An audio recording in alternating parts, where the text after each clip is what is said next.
nefçi.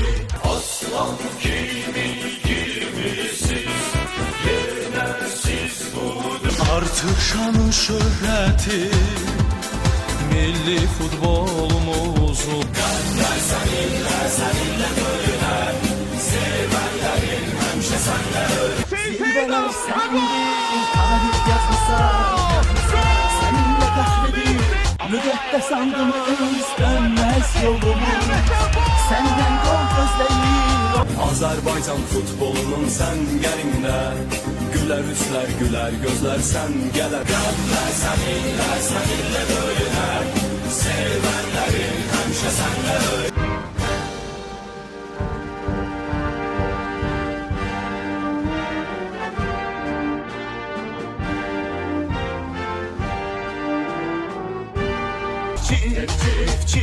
Nefçilikler alın yazımız. Nefçi, Vardır katil sefere apar sen bizi. İlkler alın yazımız. Sen her zaman birinci ol.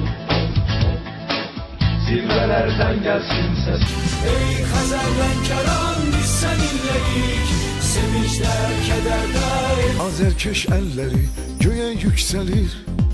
Inter seninleyik, Inter gol. Bakü Futbol Klubu öz oyunu öz Inter uğurlar seni gözleyir.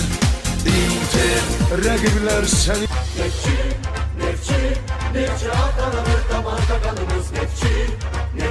Zirveler sendir, tarih yazmışsa seninle kahvedir, müddet andımız dönmez yolumuz.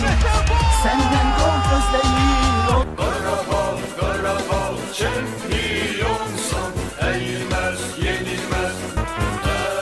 Tərəfdarınıq sənin, hər zaman bin onları çoxadın. Hər oyunda qəlbimiz səninlə.